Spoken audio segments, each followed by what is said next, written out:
السلام علیکم ورحمت الله وبرکاته. د علیشا 007 مور سونیا شاه چې هغه دی وخت کې د مفتی سردار علي حقانی صاحب په مرګ باندې ډیر سخت وجلل او د مفتی سردار علي حقانی صاحب کور ته راغلي دي او د هغو د خاندان سره خبرې هم کړي دي او د ټول خاندان نه معافي غواړي چې ما معاف کړي. نو ملګرو که تاسو په دې ویډیو کې د سونیا شاه هغه خبرې اوریدل غواړي چې کومې خبرې هغه مفتی سردار علي حقانی صاحب په حق کې کړي دي او ډیر سخت یې جړلې دي. نو ملګرو که تاسو زمونږ چینل کې نوي وئ نو مهرباني وکړئ زمونږ د چینل مخه در سره سبسکرایب کړئ او خوا کې ور سره د ټلۍ بټن ووهئ چې تاسو ته زمونږ خبر ډیر زر در رسي. ملګرو مفتی سردار علي حقانی صاحب چې هغه کله نه هم وفات شوی دی نو چې کله هم دا خبر سونیا شاه اوریدلی دی نو سونیا شاه ډایرکټ د مفتی سردار علي حقانی صاحب کور ته راغلی دی او د هغو د ټول خاندان نه معافي غوښتې ده او هغو ته دا ویلي چې تاسو ما معاف کړئ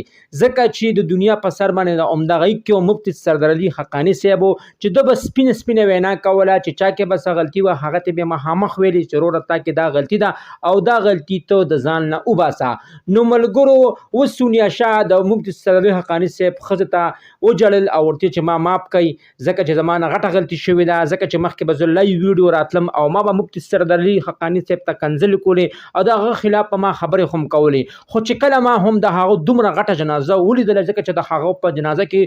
10 لکونه سیوا کسانو شرکت وکړلو او ټول علما کرامو نو زه د هغه جنازې نه ډېره سخت متاثره شوم نو ځکه زه اوس راغلی یم او د تا نه معافي غواړم چې ته ما معاف کړه ځکه چې ته ما معاف کړې ته د مفتی سردار علي حقانی صاحب ښځی نو هغه به هلته کې ما معاف کړي. نو ملګرو دا څومره د خوشخبرۍ خبره ده چې انټرنیشنل ډمه یو انټرنیشنل لکه د کنځلو مشین چې هغه راځي او د مفتی سردار علي حقانی صاحب کور ته راځي او د هغو نه معافي غواړي. نو ملګرو هغو هم دومره بهادر خلکو د مفتی سردار علي حقانی صاحب کور والا چې هغو په هماغه ساعت باندې علیشا 007 مور سونیا شاه معاف کړله او ورته تاسو ما د الله پاک دپاره بخښلی. نو ملګرو دا زما ویډیو بس تاسو ډېره خوښه شوي وي د دغه رنګې ویډیو کتو دپاره زمونږ د چینل مخه در سره ضرور سبسکرایب کړئ او خوا کې ور سره ضرور د ټلۍ نشان ووهئ چې تاسو ته زمونږ خبر ډېر زر در رسي. السلام.